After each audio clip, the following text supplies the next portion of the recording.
இந்த நிகழ்ச்சி நடத்துவதற்கு முக்கிய காரணம் எங்களை பாராட்டுவதற்காக அல்ல. பிச்சை எடுத்தாவது படிச்சிடணும் அப்படின்னு சொல்லுவாங்க. ஏன்னா தமிழ்நாடு பகுத்தறிவுக்கு மட்டும் இல்ல, கல்வி அறிவுக்கும் பேர் போன ஒரு மாநிலம். இந்த மதிய சோறு போடுற மாதிரி காலையிலயும் சோறு போட்டிருந்தா கொஞ்சம் சந்தோஷமா இருந்திருக்குல்ல, ஸ்கூல்ல சாப்பிட்டுருக்கலாம்ல அப்படின்னு நான் யோசிச்சிருக்கேன். சச்சின் டெண்டுல்கர் படிச்சாரா, இளையராஜா படிச்சாரா, இல்ல ரஹ்மான் படிச்சாரான்னு நிறைய பேர் சொல்லுவாங்க. நம்பாதீங்க, அப்படி ஜெயிச்சவங்க 100 பேர் தான். படிச்சதுனால ஜெயிச்சவங்க தான் இங்க அவ்வளவு பேர் இருக்கும். நீங்க அதை ஃபாலோ பண்ணுங்க. எக்ஸப்ஷனல் எப்பயுமே எக்ஸாம்பிள் ஆகாது. கல்வி கீழே இருக்கிறவன் கற்ற பின்னாடி மேல இருக்கிறவனும் அவனை மதித்து அவனோடு சேர வேண்டிய கட்டாயத்தை ஏற்படுத்தும். பசிங்கிறது பெரிய போராட்டமாவே இருக்கும். பசியால படிப்பை நிப்பாட்டினவங்க நிறைய பேர். ஒருத்தர் படிச்சா அதுக்கு அடுத்து வர தலைமுறைகள் எல்லாம் நல்லா இருக்கும்ன்றத நான் என் குடும்பத்துல இருந்து பாத்திருக்கேன். அப்பா அம்மா எவ்வளவு கஷ்டப்பட்டாலும் சாப்பாட்டுக்கு வழி இல்லைனாலும் பிள்ளைங்களை படிக்க வைக்கணும்னு நினைப்பாங்க. மேக்ஸ் டீச்சர்ஸ், சயின்ஸ் டீச்சர்ஸ் எங்களுடைய பிடி பீரியடை கடன் வாங்கி பாடம் நடத்துவதை அறவே தவிர்த்திட வேண்டும். Narendra Modi, Amit Shah is not doing that job. We will take up that job to get gold medals in Olympics. உலகம் ரொம்ப பெருசு. உங்களுடைய வெற்றி எல்லா திசைகளிலும் எதிர்கொள்ளிக்கணும். நீங்கள் தொடர்ந்து படிங்க. உங்களுடைய படிப்புக்கு துணையாக உங்களுக்கு வேலைவாய்ப்புகளை உருவாக்க இந்த முத்துவேல் கருணாநிதி இருக்கேன். நான் சின்ன வயசுல வளர்ந்தது என்னோட தெருவோட ஒரு கோடியில இருந்தது ஒரு அரசு பள்ளி. அதுல படிச்ச மாணவர்களை நான் பார்த்துருக்கேன். அங்க கொடுக்கப்படுற சத்துணவை நான் சாப்பிட்ருக்கேன். ஸோ அதனால அந்த அனுபவம் எனக்கு உண்டு. ஆனா இன்னைக்கு அரசாங்க பள்ளிகள்ல, அரசு பள்ளிகள்ல என்னென்ன சலுகைகள் இருக்கு, என்னென்ன அவங்க நல்லபடியா படிக்கிறதுக்கு அவங்க என்னென்ன கிடைக்குது அப்படின்னு பார்க்கும்போது ஆச்சரியமா இருக்கு, பெருமையா இருக்கு, நன்றி சொல்லணும்னு தோணுது. நான் படிக்கிற வயசுல ஒரு முதுமொழி ஒன்று சொல்லுவாங்க, கற்கை நன்றே கற்கை நன்றே பிச்சை புகினும் கற்கை நன்றே அப்படின்னு. பிச்சை எடுத்தாவது படிச்சிடணும் அப்படின்னு சொல்லுவாங்க. ஏன்னா தமிழ்நாடு பகுத்தறிவுக்கு மட்டும் இல்ல, கல்வி அறிவுக்கும் பேர் போன ஒரு மாநிலம். ஸோ கல்வி அவ்வளோ ஒரு கிட்டத்தட்ட தன்மானத்துக்கு இணையாக அதை நம்ம பார்ப்போம்.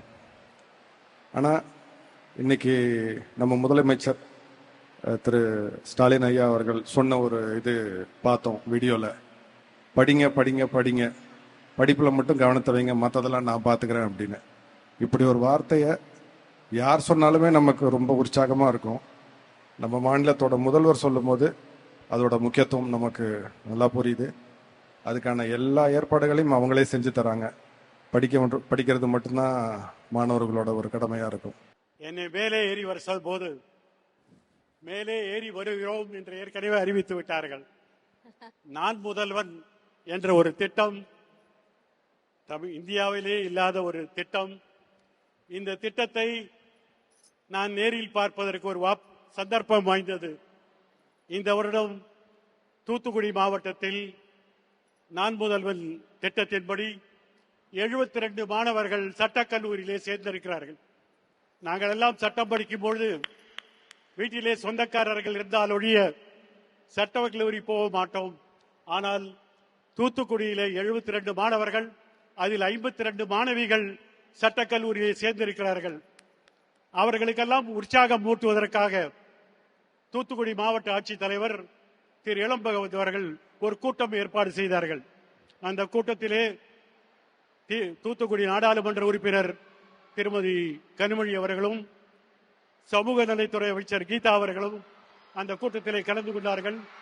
அனைத்து மாணவர்களுக்கும் ஒரு அரசியலமைப்பு சட்டத்தை அங்கே கொடுத்தார்கள். அந்த கூட்டத்தின் உற்சாகம் ஒரு நாளில் குறைந்து விடக்கூடாது என்ற காரணத்தினால் தினசரி அந்த மாணவர்களுக்கு நாங்கள் பாடம் சொல்லித் தருகிறோம், வாட்ஸ்அப்பிலே சொல்லித் தருகிறோம். அந்த மாணவர்கள் நானும் முதல்வர் ஆவேன் என்ற நம்பிக்கையுடன் இன்றைக்கு படித்து வருகிறார்கள் என்பதற்கு நம்முடைய முதலமைச்சரை எவ்வளவு பாராட்டினாலும் தகும் என்று சொல்லி அவளுக்கு வாழ்த்து வருகிறேன். என்ன முன்னாடியே பேச கூப்பிட்டாங்க.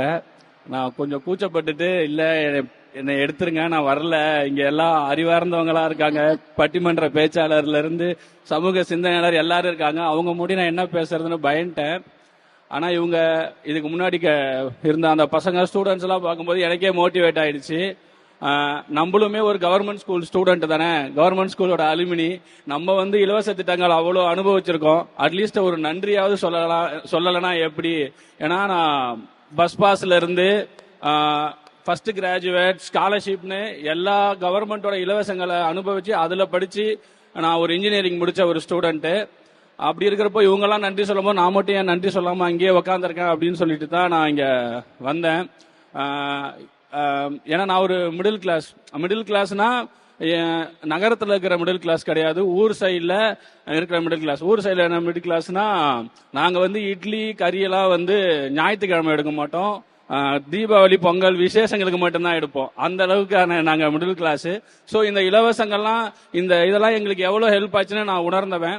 ஸோ இந்த சமயத்தில் நான் தமிழக அரசுக்கு நன்றி சொல்றதுக்காக இந்த ஸ்டேஜ் ஏறி இருக்கேன். அப்புறம் ஒரே ஒரு இன்சிடென்ட்ஸ், இந்த காலை உணவு திட்டம் வந்து, ஏன்னா நான் ஒரு மிடில் கிளாஸ் ஆகல, ஒருவேளை சாப்பாட்டோட அருமை என்னன்னு எனக்கு நல்லா தெரியும். இந்த காலை உணவு திட்டத்தை பத்தி அது எப்படி வந்துச்சுன்னு ஒரு நாள் நான் முதலமைச்சர் மூலியமா கேள்விப்பட்டேன். நான் ஒரு ஸ்கூலுக்கு ஒரு விசேஷமா போயிருந்தேன். அப்ப நான் சில பசங்களை கேட்டேன், சும்மா கேஷுவலா கேட்டேன், சாப்பிட்டீங்களாப்பா அப்படின்னு கேட்டேன். அவங்க இல்ல சார், காலையில அம்மா வேலைக்கு போயிட்டாங்க, நாங்க அங்கிருந்து வரோம், அதனால சாப்பிட முடியல அப்படின்னு சொன்னதா கேள்விப்பட்டேன். அடுத்த கொஞ்ச நாள்லயே பாத்தீங்கன்னா காலை உணவு திட்டம்னு ஒண்ணு ஆரம்பிச்சுட்டாங்க. ஏன்னா நான் இலவச பஸ் பாஸ் வந்து அரங்கூர்ல இருந்து திட்டக்குடி 12 கிலோமீட்டரு. நான் திட்டக்குடி ஸ்கூலுக்கு வருவேன். மேக்சிமம் 7:30 to 8 பஸ்ஸை பிடிக்கணும். 8, 8:30, 9 மணி ஆயிடும் ஸ்கூலுக்கு வர. அப்ப நான் யோசிச்சிருக்கேன், இந்த மதியம் சோறு போடுற மாதிரி காலையிலயும் சோறு போட்டிருந்தா கொஞ்சம் சந்தோஷமா இருந்திருக்குல்ல, ஸ்கூல்ல வந்து சாப்பிட்டுருக்கலாம்ல அப்படின்னு நான் யோசிச்சிருக்கேன். அது இன்னைக்கு நடந்து இன்னைக்கு அதனால ஒரு 24 லட்சம் பிள்ளைகள் சாப்பிட்றாங்க. அது இன்னும் அடுத்த கட்டத்துக்கு போயிட்டு இருக்காங்க போது அந்த உணவுக்கு ரொம்ப ரொம்ப நன்றி சார். அப்புறம் பெரிய பெரிய முதலாளிகளுடைய தேவைகளையும் பூர்த்தி செய்யற நிறைய கவர்மெண்ட்டுக்கு மத்தியில ஒரு பாமரனோட பசங்களோட குழந்தைங்களுடைய கோரிக்கைக்காக ஒரு திட்டம் நிறைவேறி இருக்கு, அதை அமல்படுத்தி இருக்கிறாங்க. அதுக்கு நான் நன்றி சொல்ல வந்திருக்கும் போது இதை நான் ரொம்ப பிரிவிலேஜா பாக்குறேன். தமிழக முதல்வர் அவர்களுக்கும் கல்வித்துறையிற்கும் மிகப்பெரிய நன்றியை தெரிவித்துக் கொள்கிறேன். இது மாதிரி இன்னும் நிறைய பண்ணுங்க. நம்ம ஆல்ரெடி பண்ணிட்டு தான் இருக்கிறோம் தமிழக அரசு. ஏன்னா முன்னாடி எப்படி இருந்தோம்னா, மக்கள் படிக்கிற எண்ணம் மட்டும் இருந்தா போதும், நான் படிக்க வச்சிடறேன் அப்படின்னு இருந்துச்சு. இப்ப அது பத்தாது, உனக்கு நான் படிக்கிறதுக்கு எண்ணத்தையே உருவாக்குவேன் அப்படின்னு சொல்லி நம்ம பண்ணிட்டு இருக்கிறாங்க. இது மிகப்பெரிய இது. கல்விக்காக எப்பவுமே நம்ம முன்னாடி நிக்கணும். சொல்லுவாங்க, சச்சின் டெண்டுல்கர் படிச்சாரா, இளையராஜா படிச்சாரா, இல்ல ரஹ்மான் படிச்சாரான்னு நிறைய பேர் சொல்லுவாங்க. நம்பாதீங்க, அப்படி ஜெயிச்சவங்க 100 பேர் தான். படிச்சதுனால ஜெயிச்சவங்க தான் இங்க அவ்வளவு பேர் இருக்கும். நீங்க அதை ஃபாலோ பண்ணுங்க. எக்ஸப்ஷனல் எப்பயுமே எக்ஸாம்பிள் ஆகாது. முதல்வர் அந்த ஏவில சொன்னதுதான், படிங்க படிங்க படிங்க. நான் எக்ஸ்ட்ரா ஒரு தடவை சொல்றேன், படிங்க. இங்க இருந்த 3 பிள்ளைகள் தான் பேசினாங்க. 3 பிள்ளைகள் பேசும்போதும் அப்படி மகிழ்ச்சியா இருந்தது. அங்க ஒரு தங்கை, ஒரு மகள் ஜாப்பனீஸ்ல பிச்சோதறினாங்க. அவங்க என்ன சொல்ல வந்தாங்கன்னா, நான் முதல்வன் என்ற வாய்ப்பை கொடுத்த தமிழக அரசுக்கு நன்றி சொன்னாங்க. இன்னொரு மாணவி ரொம்ப ரொம்ப இமோஷனலா இந்த முதல் மாச சம்பள கவரை இந்த மேடையில வச்சு அப்பா கிட்ட கொடுத்தாங்க. அந்த அப்பா இங்க நடந்து வந்ததை நாங்கெல்லாம் இங்க இருந்து பார்த்தோம். அந்த தந்தைக்கு வந்து இந்த மேடைகள்ல ஏறி வர்றது பேரனுபவமா இருந்தது. அவரோட வாழ்க்கையில அப்படி ஒரு அனுபவம் அவருக்கு முன்னாடி கிடைச்சிருக்காதுன்னு நான் நினைக்கிறேன். இங்க வந்து இங்க நின்று கண் கலங்க தன் மகளிடமிருந்து அவளுடைய முதல் மாச சம்பள கவரை அந்த தந்தை பெற்றுக்கொண்டார். இத பார்க்கிற போது அப்படி நாங்க கலங்கி போனோம். அதே மாதிரி ஒரு மாணவர் திருவண்ணாமலைக்கு பக்கத்துல இருக்கிற ஒரு கிராமத்துல இருந்து அவர் சியோலுக்கு போயிட்டு வந்திருக்கார். இந்த மாதிரி ஒவ்வொருத்தருக்குமே ஏதோ ஒன்று சொல்ல இருக்கிறது. நேரத்தின் அருமை கருதி சில பேர் தான் பேச வச்சிருக்கோம். நான் முதல்வன் என்கிற திட்டம் ரொம்ப ரொம்ப ரொம்ப தேவையான, மிகச்சரியான நேரத்துல தமிழ்நாடு அரசு கொடுத்திருக்கிற திட்டம் என்பதை நான் நேர்லயே பார்த்தேன். அது போன ஆண்டு +2 முடித்த மாணவர்கள் அடுத்த கட்டத்துக்கு போகும்போது, அடுத்த கல்லூரிக்கு போற போது அவங்களை தயார்படுத்துவதற்கான அந்த skill paste training systems launch பண்ற ஒரு கூட்டத்துல மாணவர்களை பார்த்தேன். எல்லாருக்கும் சின்ன தயக்கம். +2 படிச்சுட்டாங்க, ஓரளவு மார்க் எல்லாம் வந்தாச்சு. அடுத்த நிலை கல்லூரிக்கு போற போது எப்படி பேசுவது, எப்படி நடந்து கொள்வது, பிளேஸ்மெண்ட் எல்லாம் வந்தா அங்க எப்படி ஃபேஸ் பண்றது, இந்த தயக்கம் நாங்கெல்லாம் படிச்ச காலத்துல இந்த 30-35 ஆண்டு காலமா அட்ரஸ் பண்ணாத ஒரு தயக்கத்தை நான் முதல்வன் ஸ்கீம் இந்த மாணவர்களுக்கு விலை மதிக்க முடியாத ஒன்றை கொடுத்திருக்கிறது. வேலை வாய்ப்பை கொடுத்திருக்கு, ஸ்கில்ஸ கொடுத்திருக்கு, அதெல்லாம் ரொம்ப பெரிய விஷயம். அதெல்லாம் விட பெருசா ஒண்ணு கொடுத்திருக்கு, சமூகத்தை பார்க்கிற தன்னம்பிக்கையை இந்த குழந்தைகளுக்கு இந்த திட்டம் கொடுத்திருக்கிறது. அதுக்குதான் அவங்க பயப்படுவாங்க. பெருநகரங்களிலிருந்து கொஞ்சம் வசதி படைத்த குடும்பங்கள்ல இருந்து வர்றவங்களுக்கு அது ஒருவேளை இயல்பா கூட வரலாம். சிறு நகரங்களிலிருந்து, கிராமங்களிலிருந்து வருகிற குழந்தைகளுக்கு நிறைய விஷயம் தெரியும். ஆனா ஒரு இடத்துல நின்று அதை பத்தி பேசுறதுக்கு ரொம்ப பயமா இருக்கும், ரொம்ப கூச்சமா இருக்கும், தப்பா ஏதாவது சொல்லிடுவோமோன்னு. அதையெல்லாம் உடைக்கிற ஒரு திட்டம் நான் முதல்வன் ஸ்கீம். அதனால இதை ஒரு முன்னணி மாநிலமாக நின்று நாம நிறைவேற்றி இருப்பது கல்வி சிறந்த தமிழ்நாடு என்கிற மாபெரும் கனவை நமக்கு கொடுத்திருக்கிறது. அதனால பயன்பெற்ற எல்லா குழந்தைகளுக்கும், இன்னும் இந்த அரங்கத்தில் இருக்கிற எல்லாருக்கும் வாழ்த்துக்கள். இப்படி ஒரு கனவை இந்த பிள்ளைங்கள்ட்ட கொண்டு வந்து சேர்த்து அதை நிறைவேற்றி இருக்கிற தமிழ்நாடு அரசாங்கத்துக்கு, முதலமைச்சர் அவர்களுக்கு மனப்பூர்வமான நன்றிகளை இந்த மேடையிலிருந்து பார்க்கிற போது தெரிவிக்கணும்னு நினைக்கிறேன். இன்னும் ஒரே ஒரு விஷயம், இந்த மார்னிங் பிரேக்ஃபாஸ்ட் ஸ்கீமை பத்தி இங்க நிறைய பேசிட்டாங்க ஏற்கனவே. எங்க அப்பா ஒரு பள்ளிக்கூடத்துல தலைமை ஆசிரியரா இருந்தாரு. அப்போ ஒவ்வொரு நாள் காலையிலும் வீட்டுல இருந்து பரபரப்பா கிளம்புற போது கூடுதலா 4 டிஃபன் பாக்ஸ் கட்டிக்கிட்டு போவார். நாங்கெல்லாம் கேலி பண்ணுவோம், என்னப்பா உங்களுக்கு ஒரு டிஃபன் பாக்ஸ் போதாதா, 4 வேளையா சாப்பிடுவீங்கன்னு கேட்போம். உண்மையில அவர் எதுக்கு அதை எடுத்துட்டு போவார்னா, ஒவ்வொரு நாள் காலையிலயும் பிரேயர் நடக்கிற போது 4 பசங்களாவது மயக்கம் போட்டு விழுவாங்க. கட்டாயமா இது சாதாரண மக்கள் படிக்கிற நிறைய பள்ளிகள்ல இது நடக்கும். கொஞ்சம் வெயில் வந்த உடனே அப்படியே மயங்கி மயங்கி பொத்து பொத்துன்னு விழுவாங்க. எங்க அப்பா சொல்லுவாரு, ஒரு 4 பேருக்காவது சாப்பாடு கொடுக்கல, ஏன்னா சாப்பிடாம ஸ்கூலுக்கு வர்றதுனாலதான் மயங்கி விழுறாங்கன்னு எங்க அப்பா சொல்லுவார். தனி மனிதர்கள் எவ்வளவு செஞ்சிட முடியும், 3 பேர் 4 பிள்ளைங்களுக்கு வேணா கொடுக்க முடியும். நான் அரசாங்கம் இந்த திட்டத்தை கையெடுத்து, குறிப்பா இங்க ஒரு காணொலியில அதை எவ்வளவு ஹைஜீனிக்கா செய்யறாங்கன்னு பார்த்தோம். எனக்கு ரொம்ப பிடிச்சது, பேக் பண்ற இடத்துல இருந்து வண்டியில ஏத்தி பூட்டு போட்டுட்டா இறங்க வேண்டிய ஸ்கூல்ல தான் அதை திறக்க முடியும். நடுவுல திறந்து அங்கங்க அது போக முடியாது. நெல்லுக்கு இறைத்த நீர் வாய்க்கால் வழியோடி புல்லுக்கு போக முடியாதுங்க, அது நெல்லுக்கு மாத்திரம்தான் போக முடியும் என்று அந்தந்த பள்ளிகளுக்கு அந்த உணவு போய் சேருகிறதை பார்க்கிற போது ரொம்ப மகிழ்ச்சியா இருந்தது. தொடர்ந்து நம்முடைய மாநிலம் கல்வியிலே சிறந்து விளங்குகிற மாநிலமாக வர்றதுக்கு நிறைய ஸ்கீம்ஸ் கொடுத்திருக்கிற எல்லாருக்கும், அதற்காக உழைக்கிற எல்லா நிலையில இருக்கிறவங்களுக்கும் என்னுடைய நன்றியை நான் தெரிவித்துக் கொள்கிறேன். இந்தி போராட்ட சமயத்துல ஒரு கையெழுத்து பிரதியை அடிக்கடி அண்ணா படிச்சாராம். படிச்சுட்டு யாருப்பா ஒரு அழகா எழுதுறா, அந்த இளைஞரை நான் மீட் பண்ணணும்னு சொன்னாராம். அவரை பிடிச்சிட்டு கூட்டி நிறுத்தினாங்களாம். அண்ணா பார்க்கும்போது ஒரு 14 வயசு பையன் நின்றாராம். அவர் தான் மு. கருணாநிதி. அவர் ஷாக் ஆயிட்டாராம். என்னப்பா, நான் ஒரு 30 வயசு இருக்குன்னு நினைச்சா, நீ 14 வயசுல இருக்கு, நீ ஸ்கூலுக்கு போலையான்னு. இல்லைங்க அண்ணா, நான் ஸ்கூலுக்கு போறது இல்லை அப்படின்னாராம். அதெல்லாம் வேணாம், முதல்ல நீ ஸ்கூலுக்கு போ, அதுக்கப்புறம் தான் அரசியல், அதுக்கப்புறம் தான் போராட்டம்னாராம். வீட்டுக்கு வந்துட்டாராம். அண்ணா சொன்னதை தட்ட முடியாது. ஆனா வீட்டுக்கு யோசிச்சுட்டு, அண்ணா சொன்னதை தட்ட முடியாது, ஆனா நான் தட்டுறேன், அது அண்ணாக்கு தெரியாம இருக்கட்டும், கடைசி வரைக்கும் ஸ்கூலுக்கே போகலையும். அவர் ஸ்கூலுக்கு போகாம வாழ்ந்ததுனால தான் நீங்க எல்லாம் ஸ்கூலுக்கு போறீங்க. இதை மறக்கவே கூடாது. நாங்க படிச்சுக்கிட்டே இருக்கோம். நான் இப்ப கார்ல வரும்போது ஒரு பஸ் போகுது.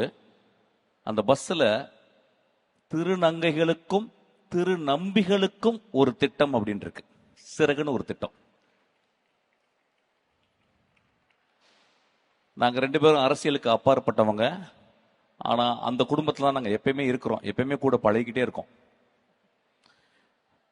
ரொம்ப ரொம்ப நீங்க எல்லாம் கொடுத்து வச்சவங்க. நாங்க ஸ்கூல்ல படிக்கும் போது, கவர்மெண்ட் ஸ்கூல்ல படிக்கும் போது எங்களுக்கு எந்த ஹெல்ப்புமே இல்லை. ரொம்ப ரொம்ப கஷ்டப்பட்டு ஒவ்வொரு வருஷமும் நாங்க படிக்கிறதுக்கு அவ்வளவு கஷ்டப்பட்டு வந்தோம். இன்னைக்கு உங்க வாழ்க்கையில இந்த அரசும் முதல்வரும் எனது மதிப்பிற்குரிய என் இதயத்திற்கு சொந்தமான தம்பியும் புன்னகை அரசர் அன்பிலும் 3 பேரும் சேர்ந்து உங்களை பத்திரமா பாத்துக்கிறாங்க. அதை மறக்கவே கூடாது. அவ்வளவு நல்ல திட்டங்களை உங்களுக்கு படிக்கிறதுக்காக சொல்றாங்க. நீங்க படிக்கணும். இனி வாழ்க்கையில உங்களுக்கு எந்த முட்டுக்கட்டையுமே கிடையாது, எந்த முட்டுக்கட்டையும் கிடையாது. உங்க வேலை படிக்கிறது தான். உங்களுக்காக எல்லா செலவையும் எல்லா பொறுப்புகளையும் உங்கள் தாய் தந்தை போல முதல்வர் ஐயா உங்களை பார்த்துக்கிறாரு.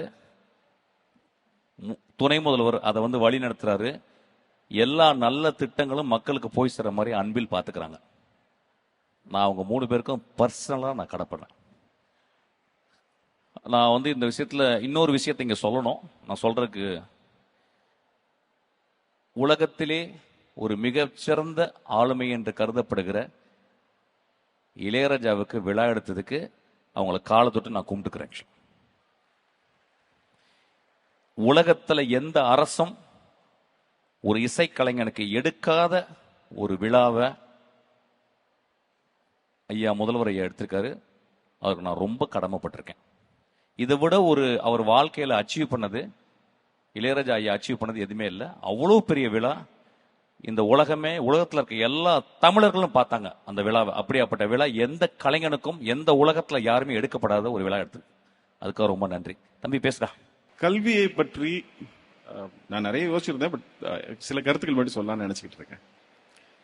கல்வியை பற்றி 2000 வருடங்களுக்கு முன்னால ஒரு பாண்டிய மன்னன் அவர் ஒரு பாடல் எழுதியிருக்கிறார். பாலகிருஷ்ணன் ஐயா பல இடங்கள் அதை பத்தி பேசியிருக்கிறார். அதோடைய கடைசி 4 வரிகள் ரொம்ப முக்கியமானது. வேற்றுமை பொருந்திய நாற்பால் உள்ளும் கீழ்ப்பால் ஒருவன் கற்பின் மேற்பால் ஒருவனும் அவன் கண் படுமே அப்படின்னு சொல்றாரு. கல்விக்கு 2 குணங்கள் இருக்கு. அதுல ஒரு குணம் இப்ப இவர் சொல்றது. அது என்ன குணம்னா, கல்வி கீழே இருக்கிறவன் கற்ற பின்னாடி மேல இருக்கிறவனும் அவனை மதித்து அவனோடு சேர வேண்டிய கட்டாயத்தை ஏற்படுத்தும். இது முதல் காரணம். 2வது, கல்வி என்ன செய்யும் அப்படின்னா, அதை எழுதிட்டே வந்திருக்கேன். விவேக சிந்தாமணி அப்படிங்கிற ஒரு புத்தகத்துல ஒரு பாடல் இருக்கு. வெள்ளத்தால் போகாது, வெந்தனலால் வேகாது, மண்ணலாலும் கொள்ளலாகாது, மன்னராலும் எடுத்துக்க முடியாது, கொடுத்தாலும் நிறைவொழிய குறையாது. அது என்னன்னா, நாம எதுக்கு படிக்கிறோம்? படிச்சு நல்ல வேலைக்கு போய் சம்பாதிச்சு குடும்பத்தை காப்பாத்தி அப்பா அம்மாவை காப்பாத்தி குழந்தைங்களை காப்பாத்துறதுக்காக போறோம். அதை நான் ஒருவேளை என்னால முடிஞ்சு நான் ஒரு 1 கோடி ரூபாய் யாருக்கோ கொடுத்தேன்னா அவங்களால சந்தோஷமா வாழ்ந்துட முடியும். ஆனா என்கிட்ட அந்த 1 கோடி ரூபாய் இருக்காது, ஏன்னா நான் அதை கொடுத்துட்டேன். ஆனா கல்வி இருக்கு இல்லையா, அதை வைத்து நாம கற்று நாம பணம் ஈட்டும் போது அந்த கல்வி என்னையும் அறிவாளியாகவே வைத்திருக்கும், அதை வாங்குபவரையும் அறிவாளியாக வைத்திருக்கும். என்னிடம் இருக்கும் கல்வி அவருக்கும் போய் சேரும், அவரை எனக்கு சமமாக மாற்றும் அல்லது என்னை அவருக்கு சமமாக ஏற்றும். இதனால தான் கல்வியை கற்கக்கூடாதுன்னு பழங்காலத்திலிருந்து இன்னைக்கு வரைக்கும் தடுத்துக்கிட்டே இருக்காங்க. இது ரொம்ப ரொம்ப முக்கியமான பாயிண்ட். கற்றுக்கிட்டு வந்திருந்த நாம ஏன் நடுவில் கல்வியை இழந்தோன்றதை யோசிக்கணும். 2 விதமான கருத்தியல்கள் இருக்கு கல்வியை சார்ந்து. ஒன்று திராவிட கருத்தியல், எல்லாரும் படிக்கணும், எல்லாரும் அறிவாளியா இருக்கணுங்கிறது. இதை இப்ப நான் சொன்னேன் இல்லைங்களா, இந்த பாண்டிய நெடுஞ்செழியன் காலத்திலிருந்து போன செஞ்சுரியில இருந்த பாரதியார் வரைக்கும் அவரு கூட சொல்லியிருக்காரு, அன்ன சத்திரம் 1000 நாட்டலும் ஆலயம் 10000 கட்டலும் அப்படின்னு சொல்லி அதோடைய எண்டில் என்ன சொல்லியிருக்காருன்னா, இந்த பல புண்ணியங்களை தாண்டி கோடி மடங்கு பெரிய புண்ணியம் அங்க ஒரு ஏழைக்கு கல்வி அறிவித்தல் சொல்லியிருக்கிறார். அப்படிப்பட்ட ஒரு புண்ணியமான செயல் கல்வி அறிவிக்கிறது. இப்போ ஆரிய கருத்தியல்ல என்ன நடந்திருக்குன்னா, கற்கணும்னு ஆசைப்பட்ட ஒரு பையன் போய் ஒரு ஆசிரியர்கிட்ட கற்கணும்னு கேட்டபொழுது, நீங்க எந்த ஆளுன்னு கேட்டு உனக்கு சொல்லித்தர மாட்டேன்னு அனுப்பிச்சிட்டார். ஆனா அவனே போய் வில்வித்தை கற்றுக்கிட்டு அவர்கிட்ட போய் நின்ன போது அவருடைய கட்டை விரலை அவர் வாங்கிட்டார். அவர்கிட்ட போய் கர்ணன் பின்னாடி கத்துக்கணும்னு நினைச்ச பொழுது கர்ணனையும் நீ என்ன ஆளுன்னு கேட்டு அனுப்பிச்சிட்டார். அவர் கிருபாச்சாரியார்கிட்ட போய் கேட்ட பொழுது அவர் கேட்கும் பொழுது இல்ல நான் மேட்டுக்குடின்னு சொல்லி அவர்கிட்ட தொழில் கத்துக்கிட்டார்.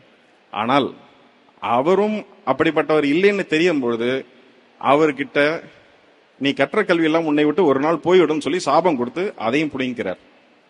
இப்படி துரோணாச்சாரியார், கிருபாச்சாரியார் ஆரம்பிச்சு ராஜகோபாலாச்சாரியார் வரைக்கும் நாம் படிப்பதை தடுத்து கொண்டே இருக்கிறார்கள். ஆனால் இந்த கொள்கைக்கு எதிராக சமத்துவம் இருக்கக்கூடாதுன்னு சொல்ற இடத்துல சமத்துவமும் சமூக நீதியும் இருக்கணும்னு சொல்ற ஒரு கட்சி, ஒரு கொள்கை ஆட்சியில் இருக்கும் பொழுது அவங்க எல்லாரையும் படிக்க வைக்கிறதுக்கு எத்தனை திட்டங்கள் முடியுதோ அத்தனை திட்டங்களையும் போடுறாங்க. காலை உணவு கொடுக்கறாங்க, நான் முதல்வன் இருக்கு, தமிழ் புதல்வன் இருக்கு, இப்படி அவங்க ஒரு வரிசையா திட்டங்கள் போட்டு எப்படியாவது படிச்சிருக்கன்றாங்க. நீங்க கட்டணம் இல்லாம பேருந்து கொடுக்கறாங்க, வேற யாரும் ஆட்சி பண்ணாலும் அவங்க மடிக்கணினி கொடுக்கறாங்க, சைக்கிள் கொடுக்கறாங்க, எப்படியாவது படிச்சு மேல போயிருங்கிறாங்க. இத தடுப்பதற்கு அவங்க முன்ன கட்டையவரில் கேட்ட மாதிரி, கர்ணனுக்கு அம்னீஷியா கொடுத்த மாதிரி இப்போ புதிய கல்விக் கொள்கையை கொண்டாந்து உங்களை தடுக்கிறத தடுக்க பாக்குறாங்க. இத இப்படி அவங்க தடுத்து இதை ஏற்க மாட்டோம்னு சொன்னவங்களுக்கு நமக்கு நியாயமா வர வேண்டிய 2150 கோடி பணத்தை தரமாட்டேன்னு சொல்றாங்க.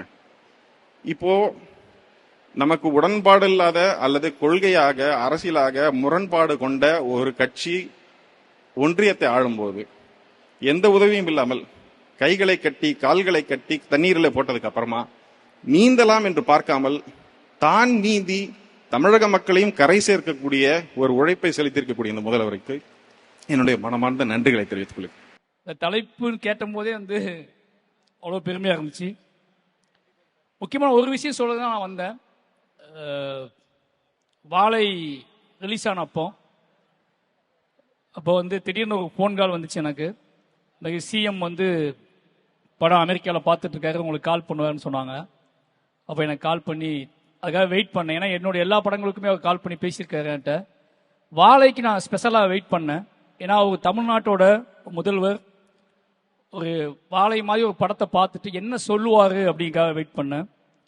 அது மாதிரி கால் வந்துச்சு, அவர் பேசினார் என்கிட்ட. அன்றைக்கு அந்த படம் எடுப்பதற்கான நோக்கம் அல்லது அந்த படம் அந்த கதை நிகழ்ந்த காலகட்டத்தில் இருக்கும்போது எனக்கு ஒரு மனநிலை இருந்துச்சுல்ல, அதோட உச்சமா அந்த சிஎம் அந்த பையன்கிட்ட, அந்த சின்ன பையன்கிட்ட சிவனஞ்சாங்கிட்ட பேசினா எப்படி இருக்கும் அந்த ஃபீல் இருந்துச்சு. அதை உணர முடிஞ்சு. ஏன்னா எனக்கு கிட்டத்தட்ட கண்ணீர் சொட்டின மாதிரி ஒரு ஃபீல் தான். ஏன்னா அதில் அந்த படத்தில் ஒரு சீன் இருக்கும். முக்கியமாக தமிழ்நாடு கவர்மெண்ட் கிட்ட நான் என்னைக்காவது ஒரு நாள் அதை எங்கேயாவது பதிவு பண்ணு நினச்சிட்டே இருந்தேன். அது என்ன அப்படின்னா அந்த காலை உணவு திட்டம் அப்படிங்கிறது தான். நான் வாழை ஷூட் பண்ணும்போது அந்த பையன் பசியில் வாழைப்பழம் திருடுவான். நான் முதல்ல திருட்டு பழக்கத்தை கற்றுக்கிட்டது பசியில் தான் கற்றுக்கிட்டேன். நான் திருட ஆரம்பிச்சது வாழைப்பழத்தை தான் முதல்ல திருடினேன். அது இப்போ என்னோட ஸ்கூலுக்கும் என் வீட்டுக்கும் 4 கிலோமீட்டர் இருக்கும். டெய்லி 4 கிலோமீட்டர் நடந்து போவேன், 4 கிலோமீட்டர் நடந்து வருவேன். அன்னைக்கு வீட்டில் அம்மா அப்பாக்கெல்லாம் சமைக்க அம்மா அப்பாவே இருக்க மாட்டாங்க. ஏன்னா காலையில் நான் எந்திக்கும் போதே அவன் போயிடுவோம், வேலைக்கு போயிடுவாங்க. பசியோடு தான் ஸ்கூலுக்கு போவோம், திருப்பி பசியோடு தான் வீட்டுக்கு வருவோம். இதுக்கு இடையில நாங்கள் கற்றுக்கிட்டது தான் இந்த வாழை தோட்டத்துக்குள்ள புகுந்து இந்த வாழை மரங்களில் பழங்களை பிச்சு சாப்பிட்றது தான் எங்களோட டெய்லி உணவாகவே இருக்கும். காலையிலேயே அதான் சாப்பிடுவோம். ஈவினிங் ஸ்கூல் முடிச்சு 4 கிலோமீட்டர் நடக்கணும். அந்த 4 கிலோமீட்டர் எப்படியாவது பசங்க எல்லாரும் உள்ள வாழை தோட்டத்துக்குள்ள புகுந்து யாருக்கு எவ்வளோ சாத்தியப்படுமோ அந்த வாழைப்பழங்களை சாப்பிடுவோம். பசிங்கிறது பெரிய போராட்டமாகவே இருக்கும். பசியால் படிப்பை நிப்பாட்டினவங்க நிறைய பேர், என் கூட படித்த நிறைய பேர் படிப்பை நிப்பாட்டினவங்க நிறைய பேர். பசி என்னன்னா அன்னைக்கு ரொம்ப தூரமாகும் பள்ளிக்கூடம், அவ்வளோ தூரத்துக்கு போயிட்டு திரும்பி வர முடியாது. அதுக்கப்புறம் அந்த காலை உணவு திட்டம் வந்ததுக்கப்புறம் நிறைய பேர் ஃபோன் பண்ணி நிறைய அந்த செய்தி வந்த அன்னைக்கு நான் அடைந்த அளவுக்கு மகிழ்ச்சியே கிடையாது. ஏன்னா அதை நினைச்சு பார்க்கும்போது அவ்வளோ இது விஷயமா இருந்துச்சு எனக்கு. அந்த ஒரு திட்டத்துக்காக எவ்வளவு நன்றி சொன்னாலும் என்னால் அன்னைக்கு அதை எப்படி சொல்றதே தெரியல. ஏன்னா அது ஒரு முக்கியமான ஒரு பாய்ச்சலாக நான் பார்க்குறேன். என் கூட படிப்பு தொடர முடியாமல் போன அத்தனை பேத்துக்குமே அன்னைக்கு ஒரு பெரிய அழுகையாக இருந்திருக்கும். அதுக்காக ரொம்ப நன்றி ஐயா. அதுக்கு பிறகு விளையாட்டுத்துறையை விட கல்வி அமைச்சர் அன்பில் மகேஷ் சார் சொல்லணும் ஒன்று. பள்ளிக்கூடத்தில் நான் பயப்படுற விஷயம், நான் படித்த திருநெல்வேலியிலேருந்து வந்திருக்கேன், அதனால சொல்கிறேன். பள்ளிக்கூடத்துக்குள்ள நான் கற்றுக்கிட்டது முழுக்க பள்ளிக்கூடத்தில் மீற முடியாத, தாண்ட முடியாத, ஜெயிக்க முடியாத ஒரு விஷயம் அப்படிங்கிறது சாதிய உளவியல் தான். அதை மீற முடியாம, அதை அதுக்குள்ள அடங்கவும் முடியாம நான் பட்ட கஷ்டம் ஜாஸ்தி. அதை இன்னைக்கு பள்ளிகளுக்குள்ள சமூக நீதிங்கிற வார்த்தையும் சமத்துவம்ங்கிற வார்த்தையும் ஓங்கி ஒழிக்க வைக்கக்கூடிய செயலை வந்து நம்ம பள்ளி கல்வி செஞ்சுக்கிட்டே இருக்கு அப்படிங்கிற ஒரு மிகப்பெரிய சந்தோஷம். ஏன்னா தொடர்ந்து யார் மூலமாவது எதன் மூலமாவது அதை வந்து பதிவு பண்ணிக்கிட்டே இருக்காங்க. கிட்டத்தட்ட அதுல ஒரு பெரிய பாய்ச்சலா நான் பார்க்கறது பள்ளிக்கூடங்களில் இருந்தக்கூடிய சாதி பெயர்களை அகற்றுனது. அதற்கப்புறம் இது ஒரு முக்கியமான விஷயமா, பள்ளிக்கூடமே எங்க பள்ளிக்கூடம் தான் தெரியுமான்னு சொல்லியிருக்காங்க என்கிட்ட. அப்படி அத்தனையும் ஒழிச்சு கட்டி இன்னைக்கு வந்து பள்ளிக்கூடத்துக்குள்ள நடக்கக்கூடிய ஒரு மிகப்பெரிய யுத்தத்தை இன்னொரு அறிவு யுத்தமா மாத்தின பங்கு கல்வித்துறை செஞ்சிருக்கு. அதுக்கு எனக்கு கோடான கோடி நன்றிகள். இப்போ விளையாட்டுத்துறை வந்து உதய் சார் வந்து மினிஸ்டர் ஆப்பான்னு சார் சொல்லும் போது நான் என்ன சார் துறைன்னு கேட்டேன். சார் விளையாட்டுத்துறை அப்படின்னாரு. உண்மையாவே அது அவருக்கு விளையாட்டு பயங்கரமா பிடிக்கும். மாமன்னன் ஷூட்டிங் ஸ்பாட்லேயே வந்து கிரிக்கெட் பார்த்துட்டே இருப்பாரு, அப்படி எதையாவது பேசிக்கிட்டே இருப்பாரு. இன்னைக்கு அவர் வந்ததுக்கு அப்புறம் விளையாட்டு சார்ந்த விஷயங்களை ஈஸியாக எடுத்துட்டு போறது, அதை ரொம்ப எளிமையா அதோட ரூட்டை வழியை பாதையை ரொம்ப எளிமையா மாத்தினது, இது எல்லாத்திலையுமே அவருக்கு கீழே விளையாட்டு யார் எங்க இருந்து விளையாட ஆரம்பிப்பாங்க, யாரு விளையாடுறதுக்கு வழி தெரியாம நிற்பாங்க, யாரு உச்சம் போதுக்கு வழி தெரியாம நிற்பாங்கன்னு தெரிஞ்சுக்கிட்டு அந்த மாதிரியான விளையாட்டு வீரர்களை ஊக்குவிச்சு அவங்கள வெளியே எடுத்துட்டு வந்து இவ்வளவு பெரிய சாதனை நிகழ்த்திருக்காங்க அப்படிங்கிறது ரொம்ப சந்தோஷம். ஒட்டுமொத்தமாவே தமிழ்நாடு ஒரு பாய்ச்சல தான் இருக்கு. ஒட்டுமொத்தமாவே எல்லா துறையிலையும் அதை விட முக்கியமான விஷயம் சமூக நீதி அப்படிங்கிற விஷயத்துல அது கல்விக்குள்ளே கொண்டு வந்தது, விளையாட்டுத் துறையிலையும் கொண்டு வந்தது மிகப்பெரிய பாய்ச்சலா பார்க்கிறேன். எல்லாத்துக்கும் ஒட்டுமொத்தமா என் சார்பாகவும் என் குடும்பத்தின் சார்பாகவும் என்னோட மாவட்டத்தின் சார்பாகவும் அத்தனைக்கும் நன்றி தெரிவிச்சுக்கிறேன். நன்றி. நானும் உங்களை மாதிரி கவர்மெண்ட் ஸ்கூல்ல இருந்தா படித்தேன்.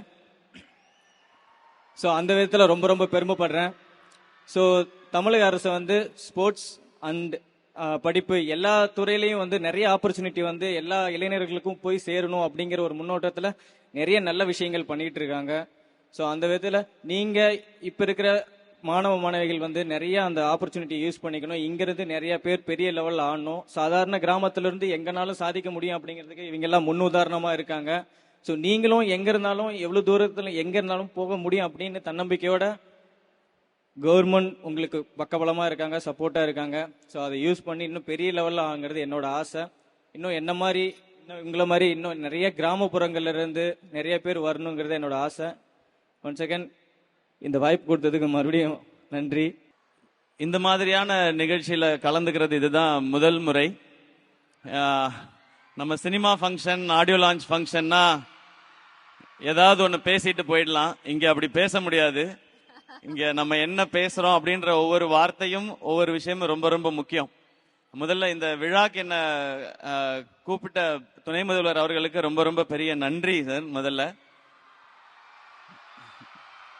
ஏன்னா நான் இந்த நிகழ்ச்சியையும் இந்த திட்டங்களையும் வாழ்த்துறதுக்காக தான் வந்தேன். ஆனா இந்த மேடையில இவங்க எல்லாம் பேசின கதைகள் வந்து ரொம்ப பெரிய இன்ஸ்பிரேஷனை உண்டு பண்ணியிருக்கு. இங்க இருந்து திரும்ப போகும் பொழுது இன்னும் லைஃப்ல சிறப்பா செய்யணும்னு தோணிக்கிட்டே இருக்கு. அப்படிதான் இருக்கு இவங்களுடைய ஒவ்வொருத்தருடைய கதைகளும், இவங்க சொல்ற ஒவ்வொரு விஷயங்களும். இங்க அரசு இவ்வளவு திட்டங்கள் செய்யறது எவ்வளவு நல்ல விஷயமோ அதே அளவுக்கு ரொம்ப சிறப்பான விஷயமா இவங்க எப்படியாவது படிச்சு நம்ம மேல வந்துடணும்னு நினைக்கிறத நான் பாக்குறேன். ஏன்னா கேடில் விழி செல்வம் கல்வி ஒருவருக்கு மாடல்ல மற்றை அவைன்னு திருவள்ளுவர் சொல்லியிருக்கிறாரு. நீ உலகத்தில் எதெல்லாம் பெரிய செல்வம்னு நினைக்கிறோமோ அதெல்லாம் விட மிகப்பெரிய செல்வம் கல்வி அப்படின்றது. இங்க நிறைய பேர் அவங்களுடைய லைஃப் எக்ஸ்பீரியன்ஸ் சொன்னாங்க. சாப்பாட்டுக்கு வந்து கஷ்டமா இருந்தது, போயிட்டு வர பஸ் வசதி இல்லை, நடந்து போய் படிச்சோம் அப்படின்னு சொல்லி. நான் வந்து 3 வேளையும் சாப்பிட்டு தான் ஸ்கூலுக்கு போனேன்.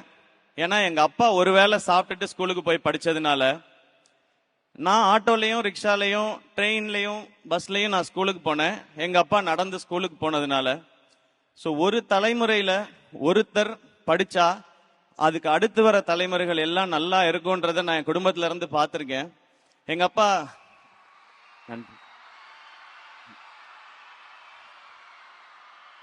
அப்பா அவங்க வீட்டுல இருந்த வசதிக்கு அவர் நினைச்ச படிப்பை படிக்க முடியல, கிடைச்ச படிப்பு தான் படிச்சாரு. அவர் 1 டிகிரி வாங்கினாரு. ஆனா அவருடைய பையன் என்ன 2 டிகிரி படிக்க வச்சாரு, பிஇ எம்பிஏன்னு. எங்க அக்கா 3 டிகிரி முடிச்சிட்டாங்க. MBBS, MD, FRCP முடிச்சிருக்கிறாங்க. நான் BMBA படிச்சதுக்கும் இப்ப செய்யற துறைக்கும் சம்பந்தமே இல்லை. நீ படிச்சது வேற, ஆனா நீ நடிச்சுக்கிட்டு இருக்கிய அப்படின்னு நீங்க கேட்கலாம். ஆனா நான் நடிச்சுக்கிட்டு இருக்கும்போது இப்பவும் எனக்கு இருக்கிற பெரிய நம்பிக்கை, இந்த இண்டஸ்ட்ரி ரொம்ப ரொம்ப சவாலானது, சினிமா இண்டஸ்ட்ரி. அதுவும் எந்த ஒரு பின்னணியும் இல்லாமல் எந்த ஒரு துறைக்குள்ள நுழையிறதே ரொம்ப அசாத்தியமான விஷயம். அப்படி அந்த துறைக்குள்ள நுழைஞ்சு அங்க சவால் வரும் பொழுதெல்லாம் எனக்கு இருக்கிற ஒரே தைரியம், என்கிட்ட 2 டிகிரி இருக்கு, இங்க இருந்து அமிச்சிட்டீங்கன்னா நான் ஏதாவது ஒரு வேலை செஞ்சாவது என்னால பொழைச்சிக்க முடியும் அப்படின்றதுதான். அப்படி நிறைய பேருக்கு இங்க கனவுகள் இருக்கு. எனக்கு நான் படிப்பு டீசென்டா படிச்சேன் நானு, ஆனா சினிமா மேல ஒரு ஆர்வம், அதனால இந்த பக்கம் வந்துட்டேன். ஆனா இங்க இருக்க ஒவ்வொருத்தருக்கும் ஒரு கனவு இருக்கிறத பாக்குறேன். அந்த கனவை நோக்கி நீங்க ஓடுறத கவனிக்கிறேன். உங்களுடைய ஒவ்வொரு கதைகளும் நிறைய பேருக்கு தன்னம்பிக்கையை கொடுக்குது. இன்னைக்கு எனக்கு இன்னும் பெரிய நம்பிக்கையை கொடுத்திருக்குது. இந்த திட்டத்தினால பயன்பெற அத்தனை மாணவர்களுக்கும் என்னுடைய வாழ்த்துக்கள். இத்தனை பேர் வாழ்க்கையை மாற்றி கொண்டிருக்கிற அரசுக்கும் முதல்வர் அவர்களுக்கும் அதிகாரிகள் அனைவருக்கும் என்னுடைய நன்றி அண்ட் வணக்கங்கள். எனக்கு வேற என்ன சொல்லணும்னு தெரியல. நான் ஃபைனலா ஒன்னேதான் சொல்றேன். லைஃப்ல நீங்க ஜெயிக்கணுமா, இல்ல சம்பாதிக்கணுமா, வீடு வாங்கணுமா, கார் வாங்கணுமா, இல்ல சக்சஸ்ஃபுல்லா இருக்கணுமா, அம்மா அப்பாவை பாத்துக்கணுமா, எல்லாரும் முன்னாடியும் மரியாதையா இருக்கணுமா, எல்லாருக்கும் சமமா இருக்கணுமா, ஒன் ஸ்டாப் சொல்யூஷன். படிங்க, மார்க்குக்காக கொஞ்சம் படிங்க, வாழ்க்கைக்காக நிறைய படிங்க. நான் மார்க்குக்காக படிச்சேன், ஆனா வாழ்க்கைக்காக படிச்சேன்னு தெரியல. அது அனுபவத்துல வருது. நீங்க மார்க்குக்காக படிக்கிற அதே நேரத்துல வாழ்க்கைக்கான தேவையானதையும் நிறைய படிங்க. இங்க இருக்கிற அத்தனை பேருக்கும் ஒன்னு சொல்லிக்கணும்னு தான் நினைக்கிறேன். உங்க எல்லாராலையும் இப்ப நீங்க என்ன செய்துட்டு இருக்கீங்களோ அதை தாண்டி ஒன்னு செய்ய முடியும். அது எதை வச்சு சொல்ற அப்படின்னு கேட்டீங்கன்னா, என்னாலே முடியும் போது உங்களால இன்னும் நிறைய முடியும். இந்த வாய்ப்பு கொடுத்த அத்தனை பேருக்கும் ரொம்ப ரொம்ப பெரிய நன்றி. இது மாதிரியான திட்டங்கள் இன்னும் பெரிய சாதனையாளர்களை உருவாக்கும். இவங்க எல்லாரும் படிச்சு மேல வரும்போது நம்மளும் ஒரு 4 பேருக்கு நல்லது செய்யணும்ன்ற இந்த விதை ஆரம்பிக்கும் பொழுதே அந்த மாதிரி ஒரு விருட்சமா ஆரம்பிக்குதுன்றது இந்த திட்டத்தோட மிகப்பெரிய பலனா பாக்குறேன். இது இவங்க பயனடைறது மட்டும் இல்ல, இதை தொடர்ந்து அடுத்து வர நிறைய தலைமுறைகள் இதனால பயன் வரும்ன்றதான் என்னுடைய நம்பிக்கை. அந்த சந்தோஷத்தோட என்னுடைய உரையை முடிச்சுக்கிறேன். ரொம்ப ரொம்ப நன்றி. உங்க எல்லாரையும் சந்திச்சது ரொம்ப மகிழ்ச்சி. தேங்க்யூ. இவ்வளவு கைத்தட்டல்களுக்கு ரொம்ப ரொம்ப பெரிய நன்றி. ரொம்ப நன்றி. Love you all. And DD thank you உங்களுடைய அன்புக்கு. பட் எஸ்கே சார், நீங்க பேசினதெல்லாம் நான் ஒத்துப்பேன். ஒண்ணு மட்டும் ஒத்துக்க மாட்டேன். சுமாரா படிப்பேன்னு சொன்னாரு. பொய். ஜோடி ஆடும் போது MBA ஃபைனல்ல இருந்தாரு. படிச்சுக்கிட்டே ஆடுவாரு, ஆடிக்கிட்டே படிப்பாரு. படிச்சுக்கிட்டே ஆடுவாரு, ஆடிக்கிட்டே படிப்பாரு. அதனால டீசன்ட்லாம் கிடையாது, பயங்கரமா படிப்பாரு. இல்ல டிடி, நான் 83% வாங்கினேன் 12th. 83? இருங்க. ஆமா.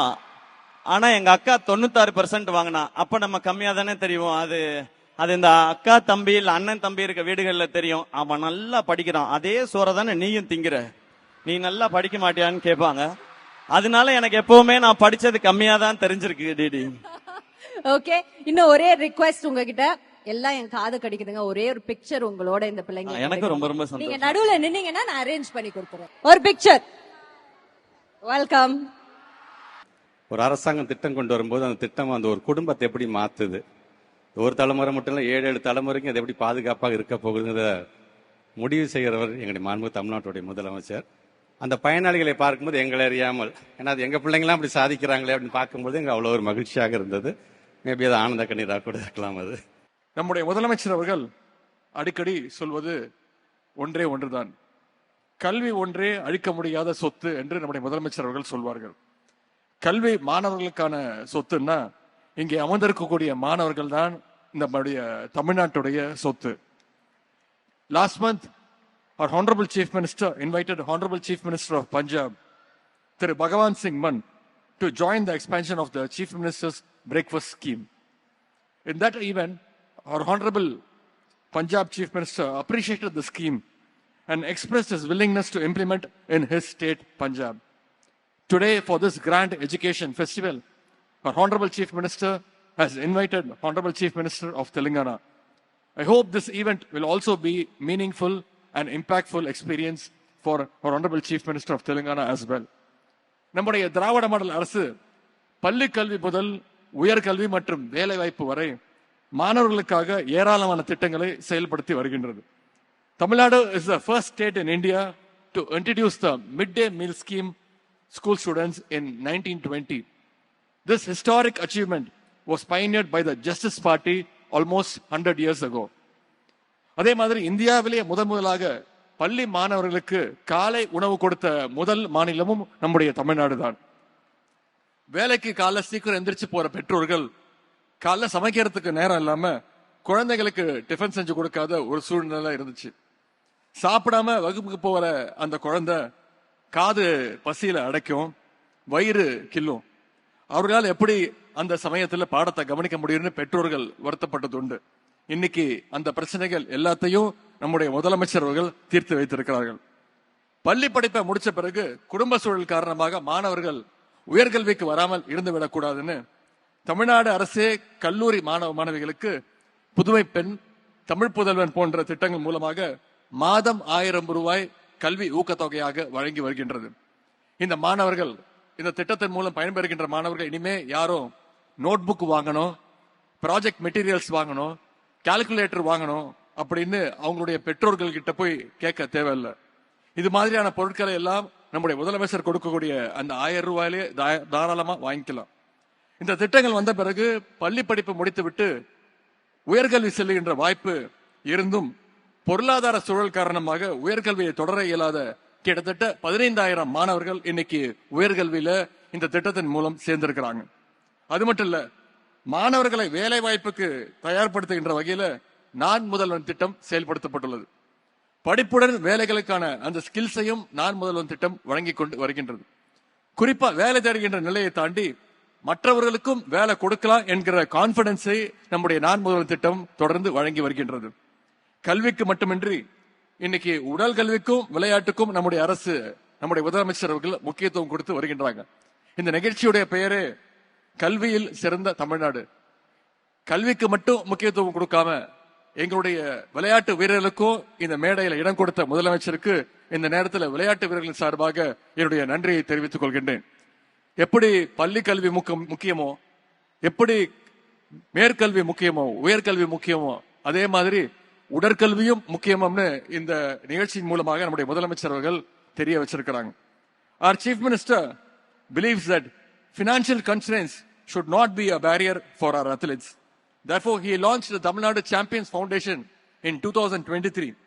It's the first of its kind initiative in India. Our Honorable Chief Minister has personally contributed 5 lakh rupees as the very first supporter to the Tamil Nadu Champions Foundation, and I'm proud to say he was the first contributor for this foundation. Tamil Nadu Champions Foundation மூலமாக இன்றைக்கு ஆயிரக்கணக்கான வீரர்களுக்கு சுமார் 25 கோடி ரூபாய் மதிப்பிலான நிதி உதவியையும் விளையாட்டு உபகரணங்களையும் வழங்கியிருக்கின்றோம். To encourage our youth in sports, our Honorable Chief Minister provided jobs for more than 100 athletes last year in government and public sector through the 3% reservation for sportsperson. We are also giving equal importance to para athletes. We have already established 6 para arenas across the state and 5 more will be set up soon. Our Chief Minister has been awarding high cash incentives to the para athletes on par with other players. This year, our government is committed to provide government jobs to 25 more para athletes. விளையாட்டுக்கு நம்முடைய அரசு எந்த அளவுக்கு முக்கியத்துவம் கொடுக்கிறது என்று விளையாட்டு வீரர்களுடைய தங்களுடைய கருத்துக்களை எல்லாம் இங்கே பகிர்ந்து கொண்டார்கள்.